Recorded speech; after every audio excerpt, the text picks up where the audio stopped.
자, 오늘은 첫날이니까, 일단 논술이라는 거에 대해서 간단하게 좀 이야기를 해줄게요. 그러니까 논술을 어떻게 쓰면 뭐 잘 쓰냐, 뭐 이런 거에 대해서 이야기를 하는 게 아니라, 그냥 이 논술고사라는 녀석을 어떻게 대해야 되는가에 대해서 이야기를 좀 들어야 돼요. 그래야 엄청 잘 쓰진 못하더라도 이렇게 하면은 안 된다 정도는, 아니면 이렇게는 해야 된다 정도는 알 수가 있어요. 그것만 지켜도 중간은 갑니다. 일단 이거는 2020학년도 모의 논술고사 올해 나왔던 문제인데, 보면 유의사항부터 잘 읽어보세요. 모든 시험에 다 거의 동일한데, 제목은 쓰지 마시고 특별한 표시를 하지 마시오. 처음부터 네가 하고 싶은 말을 해라 이거예요. 그리고 제시문 속의 문장을 그대로 쓰지 마시오. 이거는 그러니까 그거죠. 어,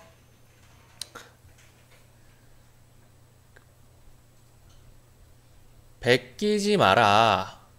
제시문 속의 논지를 갖다가 쓰는 거는 좋은데 그 말을 그대로 베끼지 마라. 만약에 그 말을 쓸 거면 너의 언어로 바꿔라. 재해석이라고 하기보다는 너의 언어로 한번 변환을 시켜라 이겁니다. 답안 작성과 정정은 반드시 본교에서 지급한 필기구를 사용하시고 다른 펜으로 답안을 작성한 경우 공란으로 처리합니다. 이런 경우가 저희 때도 있었어요.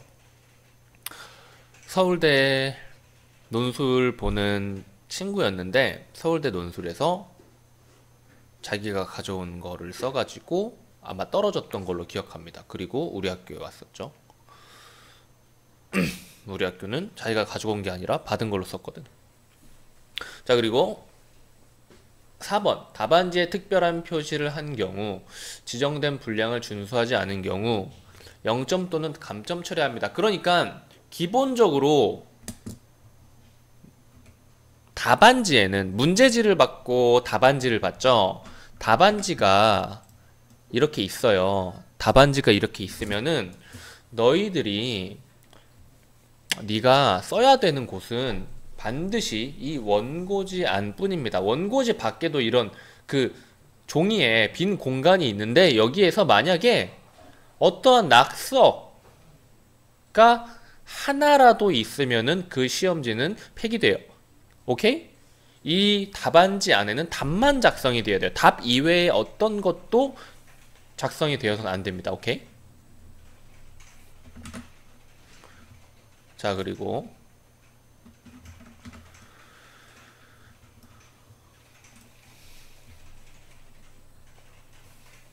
답안 정정 시에는 원고지 교정법에 따라야 되고, 이거는 찾아서 보세요. 수정하는 것만 좀 알면 됩니다. 수정도구, 수정액 또는 스티커를 사용할 경우에는 0점 또는 감점. 이거 쓰지 말고 만약에 띄어쓰기를 할 경우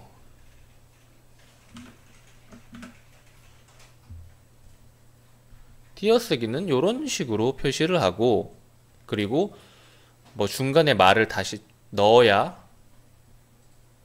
할 경우 한 글자를 넣을 때는 요렇게 해서 넣는 거고, 여러 글자를 넣을 때는 요런 식으로 해서 넣는다거나, 아니면은 글자를 없애고 싶으면은 요런 식으로 없앤다거나, 요거였나 뭐 아무튼 간에 그런 원고지 사용법이 있어요. 가장 기본적인 원고지 사용법은, 그러니까 원고지를 사가지고 이거 원고지 사용법대로 작성하는 연습을 하세요. 원고지 사용법은 내가 가르쳐줄 필요가 없겠죠. 너무 간단한 거니까. 그리고 이게 제일 중요합니다. 문항별 분량 제한을 준수.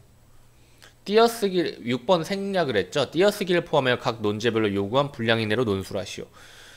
문항별 분량 제한을 준수하시오. 이거 뭐 똑같은 말이니까 이게 제일 중요한데, 이게 왜 제일 중요하냐, 아래에 있는 문제까지 같이 볼게요. 자, 논제 1 제시문, 이 문제 같은 경우는 제시문 가나다라 마바 6개의 글이 나와 있죠. 제시문이 1번 문제가 제시문 가와 나의 내용을 요약하고 논지의 차이를 서술하시오고, 2번이 제시문 바의 관점을 바탕으로 다라 마에 나타난 상황을 평가하시오라는 거예요. 근데 보면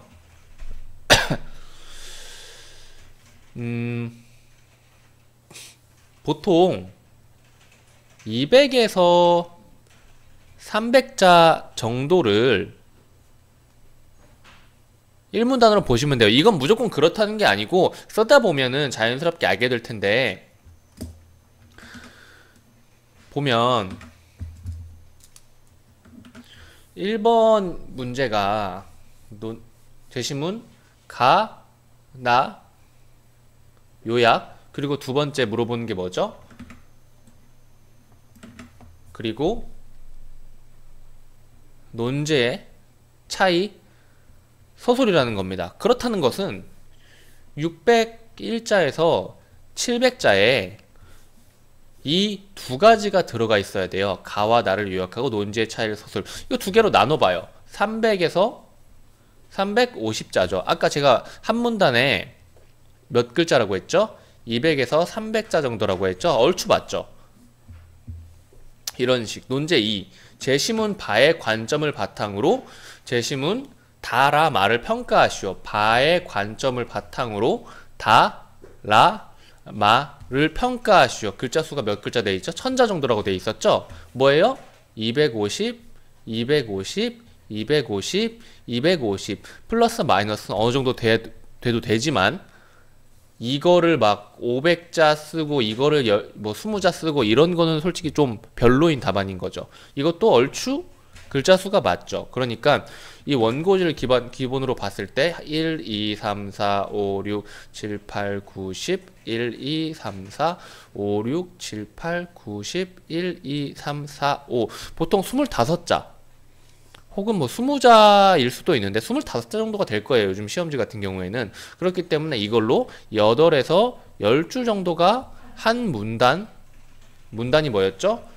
여기를 비우고 글자를 쓰는 거죠. 그리고 나머지는 전부 다 여기에 글자가 들어가 있어야 된다고 보시면 됩니다. 요 정도가 아주 기본적인 거였습니다. 자, 그래서 이제 무슨 이야기를 해볼까요?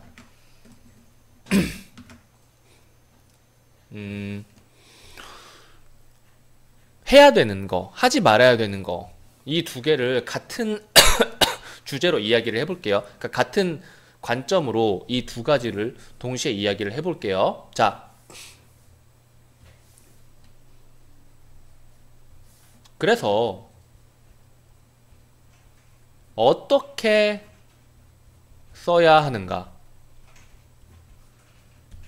그러니까 잘 쓰고 못 쓰고를 차치하고 이 논술에 대한 답안 자체를 어떻게 써야 하는가? 잘 쓰고 못 쓰고를 지금 구분 짓는 게 아닙니다. 어떻게 써야 되는지를 말하는 거예요. 그리고 이렇게만 쓰면 최소 중간 이상, 그리고 말을 이상하게 하지 않는 이상 제대로만 쓴다면 합격점을 받을 수가 있을 거예요. 가장 기본적인, 갖춰야 되는 겁니다. 이 이후에는 학생의 뭐 어휘력이나 논리력 그런 거에 따른 차이가 나는 거고요. 어떻게 써야 되는가? 두 가지가 있어요. 1번, 자기 필 가는 대로, 자기 마음 가는 대로 쓰고 싶은 대로, 이게 더 좋을 것 같다, 이런 게 멋있을 것 같다 라고 쓰면 안 됩니다. 전문 글쟁이가 아니에요, 여러분은. 2번, 그럼 어떻게 써야 되는가? 논제 1, 논제 2 이거를 문제 혹은 논제라고 하는데, 여기에서 요구하는 순서대로만 쓰세요. 요구하는 순서대로만 쓰세요. 출제자가 생각을 다르게 해봅시다. 출제자가 하루에 수백, 수천 편의 답안지를 봐요. 그리고 이 안에서 특정 흐름, 특정 키워드가 존재하는지 확인을 한 이후에 그리고 나서 여기까지 10초 내외의 시간이 걸립니다. 하나를 볼 때. 특정 흐름, 특정 키워드가 존재를 하는가? 10초 내외가 걸려요. 왜냐? 한 문단에서 문단이 만약 두 개였다면 요약하는 문단이 하나가 있고 논지의 차이를 서술하는 문단이 있는데 이 녀석들에 대해서는 그 문단의 앞부분만 봐도 알 수 있죠. 무슨 이야기를 하려고 하는지. 그러니까 출제자들이 똑같은 거예요. 우리가 국어 지문을 볼 때 국어 지문 흐름을 파악을 하려고 하죠. 한 문장 정도로. 그거랑 똑같은 거야. 이게 있는지 없는지를 파악을 하고 이거를 한눈에 볼 수가 없다면 그 시험지는 던져버리는 거예요. 그리고 이게 존재한다면 거기에서 5초에서 10초 정도를 더 투자를 해가지고 논지를 보는 겁니다. 아니면은 글을 보는 거고요. 그런데 많은 학생들이 여기에서 글을 유려하고 멋있게 쓰려고 하다 보니까 이 특정 흐름, 특정 키워드를 쓰는 걸 놓쳐요. 그렇게 될 경우에 여러분이 얼마나 글을 멋있게 썼든지 간에 여러분들이 낸 시험지는 버려지는 거라는 거예요. 오케이? 그렇기 때문에 특정 흐름, 특정 키워드에 맞춰야 되는데 그 특정 흐름과 특정 키워드는 이미 논제에서 주어집니다. 요구하는 순서대로 쓰면 되는 거예요. 그러면 이제 문제지로 들어가 볼 텐데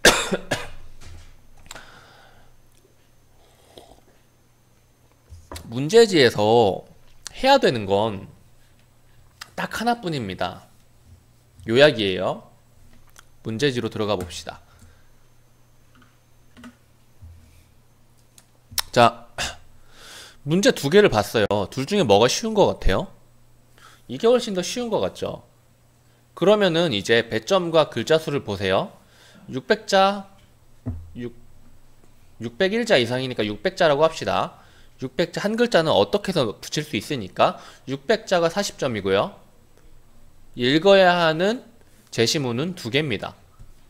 그리고 1000자 60점이고요. 읽어야 하는 제시문은 4개예요.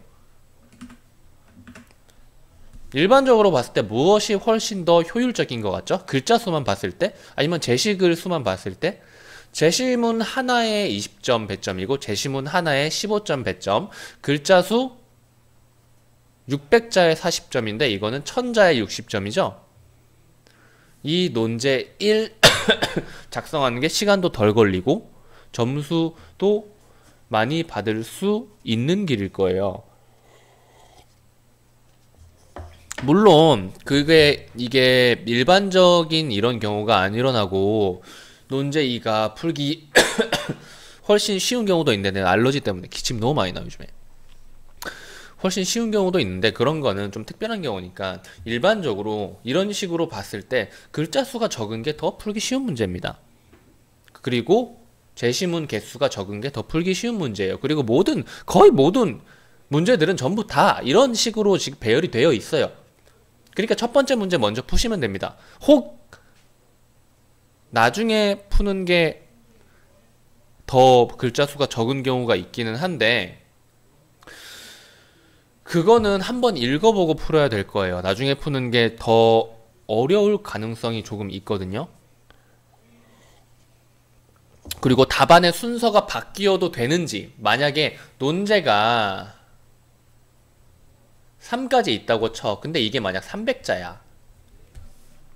그러면은 답안을 순서대로 써야 되는지 아니면 답안 순서가 뒤바뀌어도 상관이 없는지 이게 첫 번째로 답안지에 쓰여 있어도 상관이 없는지 그거를 꼭 물어본다든지 해서 알아야 됩니다. 그리고 나서 상관이 없다고 한다면 이걸 먼저 쓰는 게 더 좋은 전략이 될 수도 있어요. 그래서 이제 우리는 논제 1부터 풀어볼 거예요.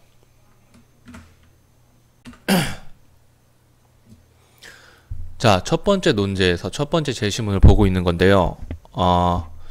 일단 읽으면서 이게 무슨 말을 하고 있는 건지 파악을 할 줄 알아야 되는데 우리 일반적으로 읽는 국어 지문보다는 살짝 더 생각을 해줘야 되죠. 당연하죠. 논술이니까.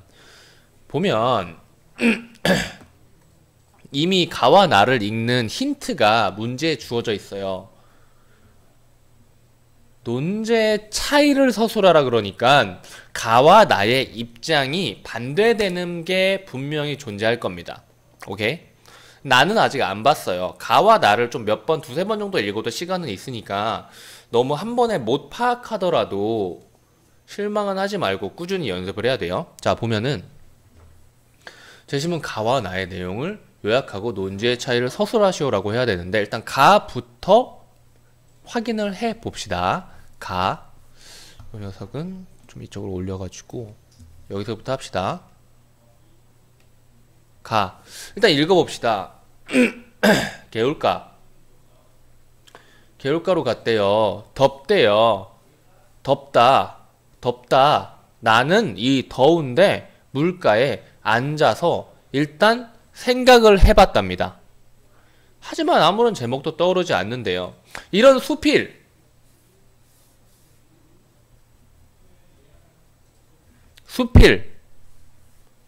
제일 중요한 것 두 가지는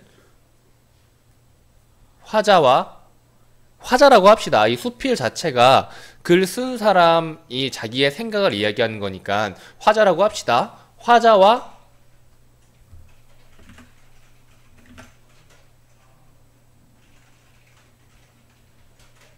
대상에 대해서 정확하게 파악을 해야 돼요. 안 그러면은 무슨 말 하는지 모릅니다.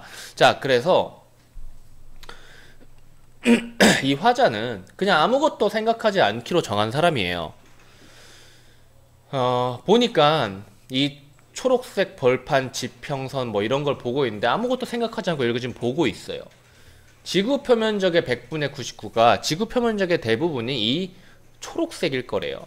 그렇다면 어떻게 돼? 정말 단조롭고 무미건조한 색깔일 것이다. 도해에는 초록이 드물다. 자, 나는 처음 여기 왔을 때 놀랍고 사랑하였다.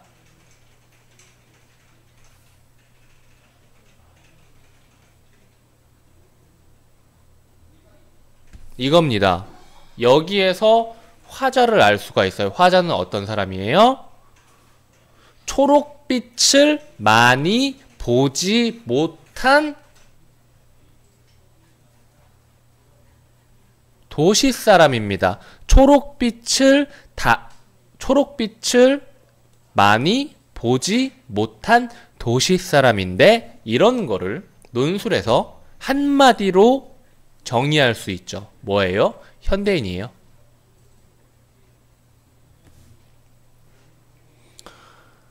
이 사람은 처음 봤을 때 이 초록빛에 놀랐어요. 그런데 닷새가 못 되어서 다시 놀랐어요. 왜 다시 놀랐을까요? 이 초록색은 조물주의 몰침이와 신경의 조잡성으로 말미암은 무미건조한 지구의 여백. 이게 무엇을 말하는 걸까요? 이 엄청난 내가 놀라고 사랑에 빠지게 된 이것이 알고 보니까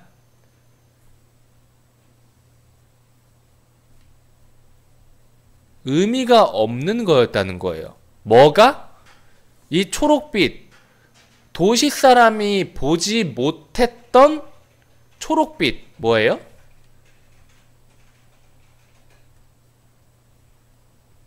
자연인 거죠. 그래서 이 화자와 화자가 서술하는 대상은 서로 지금 대비되고 있는 존재인 거죠. 도시 사람과 자연. 도시 사람이 자연을 보면서 이 자연에 대한 감상을 늘어놓고 있는 겁니다.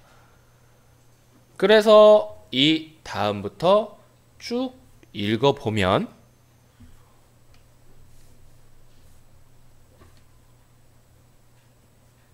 초록빛이 시간이 지나서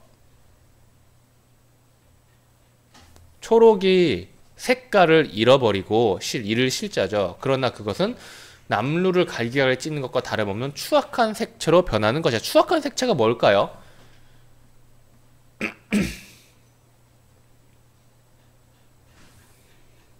그 추악한 색깔을 우리가 직접적으로 알 수는 없지만 초록이 없어진 황무지, 겨울의 색채이겠죠. 이것이 무엇이냐? 이 농민들 역시도 농민들 역시도 이 벌판처럼 일할 때는 초록 벌판처럼 더워서 숨이 칵칵 막히게 싱겨울 것이요. 이런 거 의미를 그렇게 굳이 파악할 필요는 없어요. 이미 이 사람은 자연이 그렇게 별로 의미가 없다라고 이야기를 하고 있는 거죠. 여기에서 깨달은 요 점을 가지고 자연과 농민들을 뭐라고 해야 되죠? 뭐 비유해가지고 이야기를 지금 하고 있는 거예요. 초록이 황무지가 되는 것처럼 이 농민들도 일할 때와 일하지 않을 때 이런 자연과 같은 비슷한 모습이 아니겠는가. 근데 기본적으로 이 초록색은 뭐예요? 정말 신이 아무런 성의도 없이 그냥 만들어 놓은 그런 색깔이라는 거예요. 오케이? 그러니까 이 사람들이 일하는 것도 역시 뭐예요? 아무런 그런 큰 의지도 없이 그냥 일을 하고 있다. 뭐 이런 느낌으로 받아들이면 될 것 같아요. 이런 정도의 뭐 키워드, 가장 중요한 키워드는 여기에서 박스를 쳐둔 바로 요겁니다. 요것을 파악했느냐, 안 파악했느냐, 못 파악했느냐에 좀 큰 차이가 있을 거예요. 그리고 제시문 나로 가볼게요. 자, 제시문 나입니다. 제시문 나고요. 우리가 이 가를 보면서 도시 사람과 자연이 이렇게 대비되고 이 화자가 자연을 보면서 아무런 감정도 느끼지 못하고 좀 무미건조한 그런 감상을 느끼고 있다는 걸 파악했다면 이 제시문 나를 읽는 게 훨씬 더 쉬워져요. 왜냐? 가와 나는 대조되는 입장일 것이기 때문이에요. 오케이? 그럼 뭐겠어요? 다의 입장은 뭐겠어요? 인간과 자연이 어떻게든 연관되어 있다고 이야기를 하는 거겠죠? 한번 읽어볼까요? 물건들이 뭐 어쩌고, 공구들이 어쩌고 저쩌고 누더기 탁자가 탄생하고 의자도 생기고 계집도 만들고 내 작품들, 그러니까 이것저것 추가하다 보니까 무거워졌다. 하지만 내 조악한 이 작품들을 친구들은 아주 좋아한대요. 나는 엉터리 무면허 목공이에요. 목공도 아닌데 그냥 취미로 만드는 사람이에요. 그래서 뭐 독서대, 안중뱅이 탁자, 주워 나무들로 나는 뭐든 만들 수 있을 것 같은 행복한 기분에 빠진다. 그뿐인가, 딸 아이 화장대도 만들어주고, 딸 아이는 그 화장대 만들어준 게 기뻐가지고 기쁘다고 이야기하고, 그러다 보니 어렸을 때 아버지가 마당에서 썰매도 만들어주고 병정놀이 때 어쩌고 뭐 만들어주고, 지금도 돌아가신 아버지가 만들어주신 것, 이 책꽂이가 뭐 남아있다. 여기까지는 좀 도입부 같은 거죠. 다 이어서 읽어봅시다. 사람들이 어느 날 느닷없이 도시로 몰리고, 가에서 도시 사람 이야기를 했었는데, 그쵸? 손끝 하나 까딱 않고 뭐든 쉽게 사들이면서 타고난 손의 기능은 퇴화하기 시작했다. 여기까지 도시 입장이죠. 자, 오래 쓰고 고쳐 쓰고 다시 쓰는 일보다는 새 것을 사는 게 더 멋진 삶. 사람들은 그 거짓말에 쉽게 굴복, 유한한 자원, 그리고 그것들이 사람들한테 오기까지 걸린 시간에 모두들 무감각해져 버렸다. 이 무감각한 모습이 제시문 가에서 어떤 서술에서 나왔어요? 농민들을 보면서 이 농민들이 일하고 일하지 않는 거에 대한 굉장히 무감각한 서술에서 나왔죠. 이런 무신경과 난폭한 낭비는 정말 벌받을 짓이 아닐 수 없다. 여기서 말하는 이 도시 사람들이 가지고 있는 입장이라는 게 제시문 가의 화자가 갖고 있는 입장과 딱 맞게 되는 거예요. 그런데 여기에서 뭐라 그래요? 이건 정말 벌받을 짓이라는 거예요.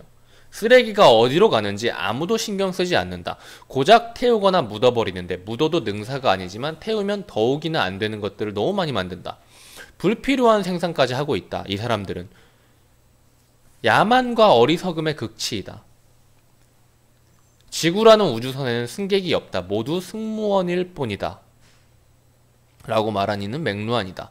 이 행성에 대한 최소한의 책임은커녕 시방 우리는 오만한 승객인 양 착각의 삶을 살고 있다. 그러니까 이런 말인 거예요. 우리는 돈 내고 서비스를 받는 승객이 아니라 우리가 주도적으로 이 지구라는 우주선을 같이 움직이고 항해에 나가야 하는 지구와 같은, 지구와 뭐라고 해야 되죠? 지구와 뭐 운명 공동체라는 이야기를 하고 있는 거죠. 그러니까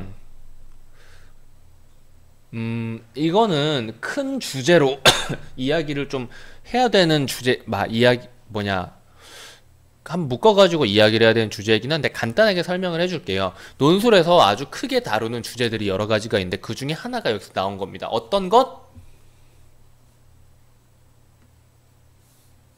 별표 치고 필기를 하세요.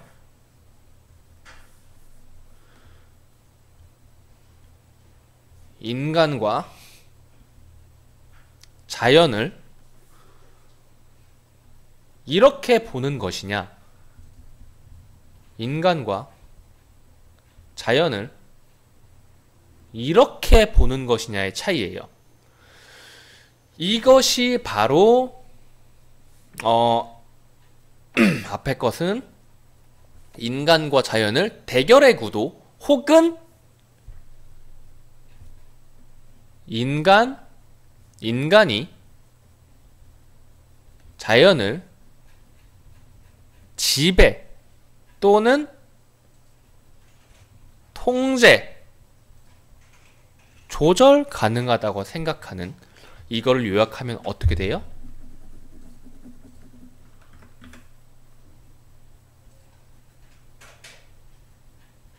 인간 중심적 사고방식이라는 말입니다. 그리고 이 제시문 나는 인간 중심적 사고방식을 비판하고 있는 것이죠. 오케이? 그렇기 때문에 이 제시문 가와 나의 내용을 요약하고 논지의 차이를 서술하고 있는, 서술해야 하는 답안에 들어가야 할 말은 이제 확실해졌죠.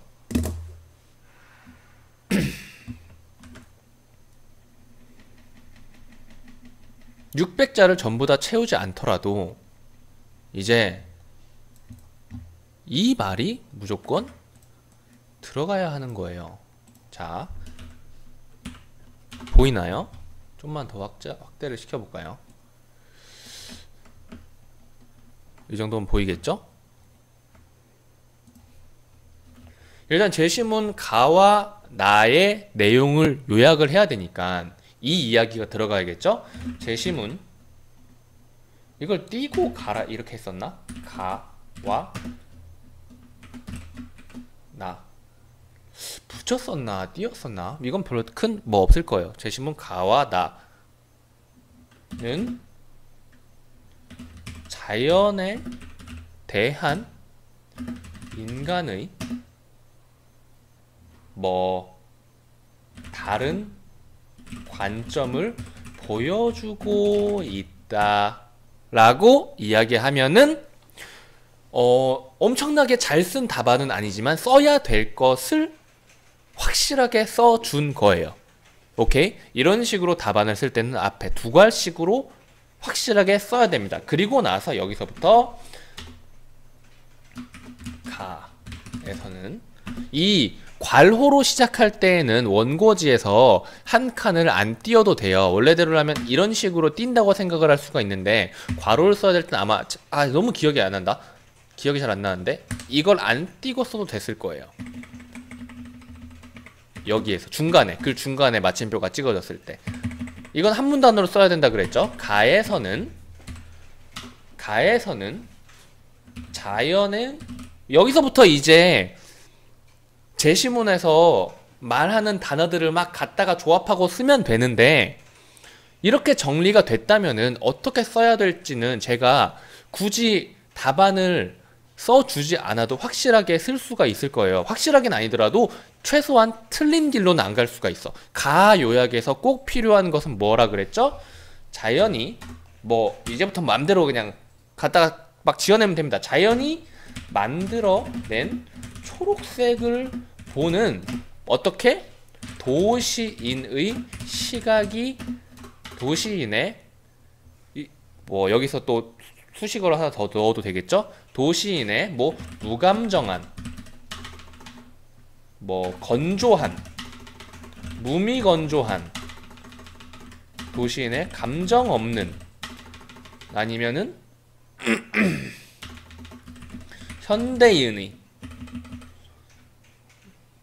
현대인의 뭐 도시적 시선이 뭐 이런 것도 나올 수가 있고요. 가에서는 아니면 이렇게도 쓸 수 있겠죠. 도시 생활에 익숙해진 현대인이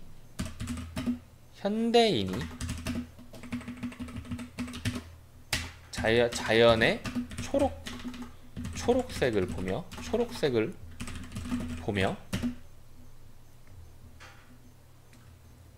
갖는 건조한 시선을 보여주고 있다. 이것까지만 해도 몇 글자예요? 벌써 4줄 100자가 다 채워졌다고요. 그리고 여기에서 이제 쌀라 갖다가 말 좀만 써주면은 요 정도까지가 한 문장 정도만 더 해줘도 5, 6, 150자 정도가 채워지겠죠. 이 쌀라 해가지고 이제 말을 정리를 해주고 나서 그리고 여기에서 한 여기까지만 진행되고 끝났다고 합시다. 반면 이걸 띄었어야 됐나요? 반면 그리고 제시문나라는 말을 계속 쓰실 필요는 없습니다. 여기서 하라는 대로만 따라하면은 제시문이라는 3글자와 띄어쓰기 하나까지 포함한 4글자를 억지로 꾸겨 넣을 필요가 없어요. 반면 이게 괄호치고 나라고만 하면 됩니다. 반면 나에서는 자연을 여기서 뭐 이런 것도 뭐 할 수가 있겠죠. 인간 중심적 그리고 뭐 자연을 지배의 대상으로 이건 좀 너무 나간 것 같기도 하니까 조금 뺍시다. 뭐 이런 시선은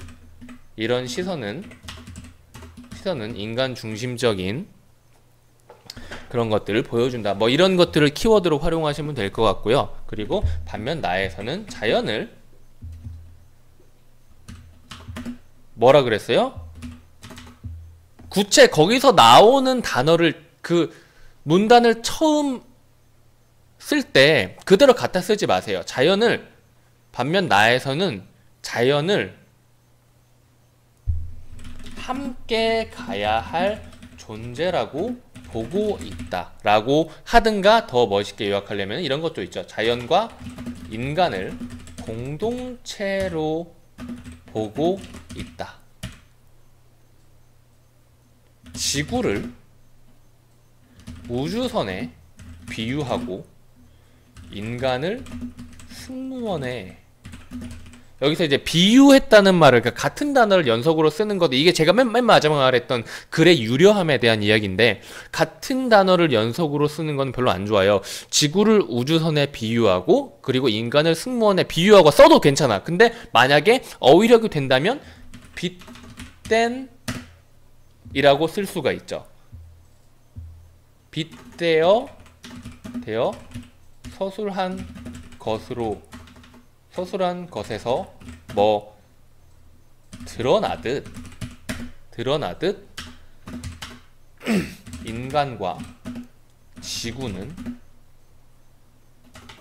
인간은 지구를 뭐라고 해야 될까요? 사실 여기 앞에서 써야 될 건 이미 다 써가지고 이제는 제시문을 보면서 요약된 것들을 갖다가 쓰면 되는 겁니다. 인간과 뭐 지구는 뭐 머시기, 지구는 함께 가야 하며 뭐 지구를 지배의 대상으로 보는 현대인의 시선을 비판하고 하고 있으며 머시기 이런 말들이 써져 있으면 좋아요. 이제 우리 글자 수를 볼까요? 한 줄, 두 줄, 세 줄, 네 줄, 다섯, 여섯, 일곱, 여덟, 아홉, 열 줄, 열하나, 12줄. 여기까지 하면 몇 글자예요? 이 12줄째까지 다 채우면 몇 글자예요? 한 줄에 25자니까 600글자인 거죠.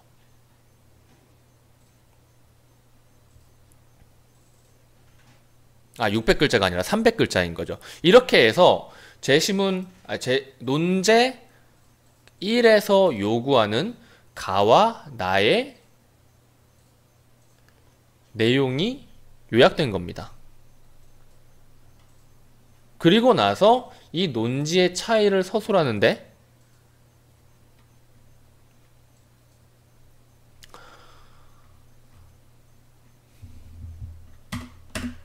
여기서 이제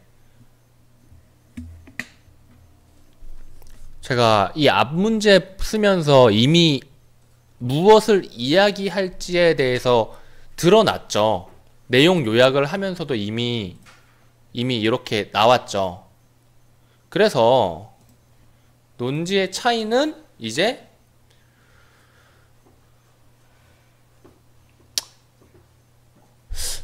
잠깐만.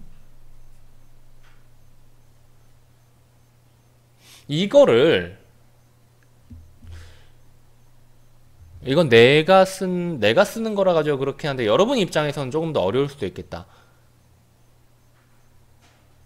여기에서 이런 시선, 인간 중심적 이 이야기 있잖아요. 그리고 인간과 지구를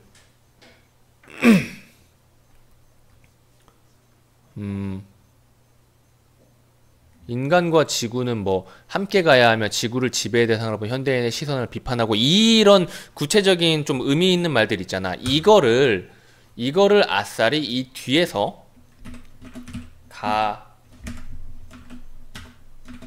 가에서는 지구를 혹은 자연을 도구로 여기는, 자연을 무감정하게 바라보는 뭐라고 해야 될까요? 가에서는 무감정하게 바라보고 있는데 있다. 아이씨 뭐라고 써야 될까?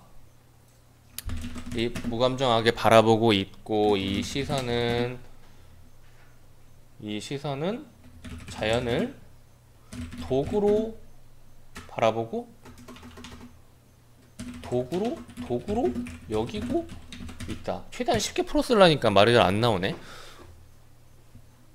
이것은 자연과 인간의 입장을 인간 중심적으로 해석하는 것으로 이제 현대, 도시, 발달한 문명 어쩌고 저쩌고 이야기를 해주고 나서 그리고 또 똑같이 하면 돼요. 반면 나, 여기서 이야기했던 반면 나에서는 이거 똑같이 그냥 반면이라는 말을 또 쓰기 뭐하면은 하지만 나는 나에서 이야기하는 것은 다르다. 혹은 바로 이야기 해주고 싶으면은 하지만 나에서는 인간과 자연을 친화적인 관계로 생각하고 있다. 여기에서 이제 썰을 풀어주면 되는 거예요. 그리고 맨 마지막에 잠깐만, 여기 이렇게 하면 몇 줄이냐? 한 줄, 두 줄, 세 줄, 네 줄, 다섯, 여섯, 일곱, 여덟, 아홉, 열, 열하나, 열둘, 열세, 열넷, 열네 줄, 열다, 열여, 열일곱, 열여덟, 열아홉, 스물, 스물하나, 스물두, 한 요쯤까지 써주면 되는데, 이제 여기에서 이어주는 것으로 어쩌고 저쩌고, 이제 논지의 차이를 서술해야 되니까 그 논지에 대한 본인의 해석도 최소한은 들어가도 되는 거죠. 그걸 가지고 주장을 펼치는 것까지는 아니에요. 이 논지, 현대 자연을 지배의 대상으로 보고 자연은 인간이 컨트롤할 수 있는 것이다 라고 생각하고 있는 것에 대해서 이제 머릿속에 계속 짜내면 돼요. 저는 지금 제시문을 안 보고 있잖아요. 제시문을 보면서 거기서 단어 한두 개를 빌려와 가지고 그걸로 문장을 만들어도 되고, 그렇게 해서 어찌 됐건 간에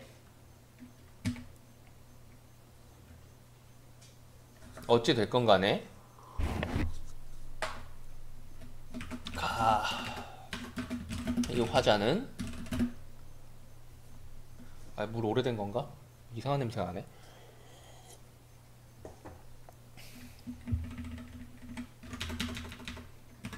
가의 화자는 이렇게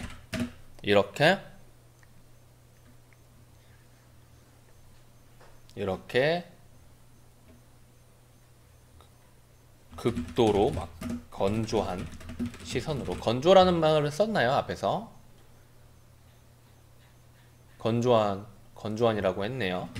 이토록, 그러면 무감정한 시선으로 자연을 보고 있다, 뭐 이런 식으로 해서 몇 줄 더 더하는 거는 이제 제시문 내용 좀 빌려와 가지고 이야기를 하면 되는 거겠죠. 이 정도 이제 이야기를 해주고, 한 줄, 두 줄, 세 줄, 네 줄, 다섯, 여섯, 일곱, 여덟, 아홉, 열, 열하나, 열둘, 열세, 열넷, 열다, 열여, 열일곱 줄, 열여덟, 열아홉, 스무 줄, 하나, 둘, 셋, 넷, 이쯤 해가지고, 그래서 이제 여기에서 차이를 드러나게 해주면 되는 겁니다. 무슨 말인지 알겠어요? 이 제가 물결표 친데가 중요한 게 아니라는 거예요. 지금 이 처음 논술을 해보는 학생들이라는 입장으로 이야기를 해주는 건데, 결국 여기에서 중요한 키워드는 제시문 가와 나가 너가 제시문을 읽고 캐치한 자연에 대한 다른 관점을 이야기하고 있는 것을 캐치했느냐, 요것을 채점자들이 한눈에 볼 수 있게 썼느냐가 중요한 겁니다. 그리고 가의 입장을 한 번에 드러낼 수 있느냐, 나의 입장을 한 번에 드러낼 수 있느냐가 중요한 거예요. 이제 거기에서 한 단계 더 나아가서 다음 문단에서는 가에서는 도구로 생각하고 있고, 그러니까 공동체로 보고 있다. 이것도 여기에서 자연과 인간을 뭐 따로 생각하고 따로 구별짓고 있지 않으며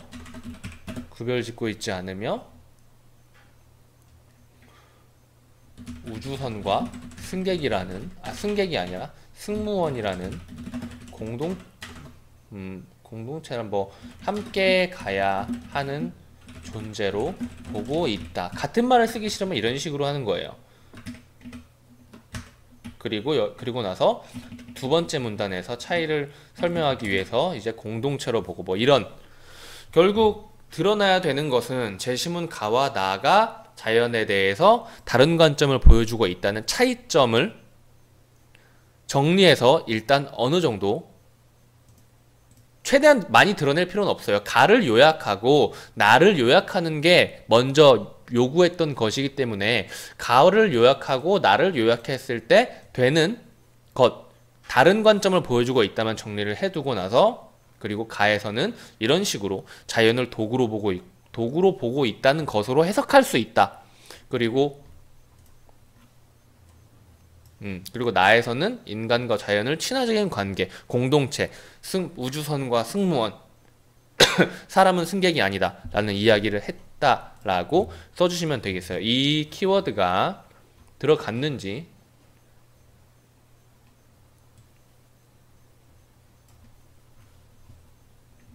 요거는 중복이 되어 있는 내용이네요.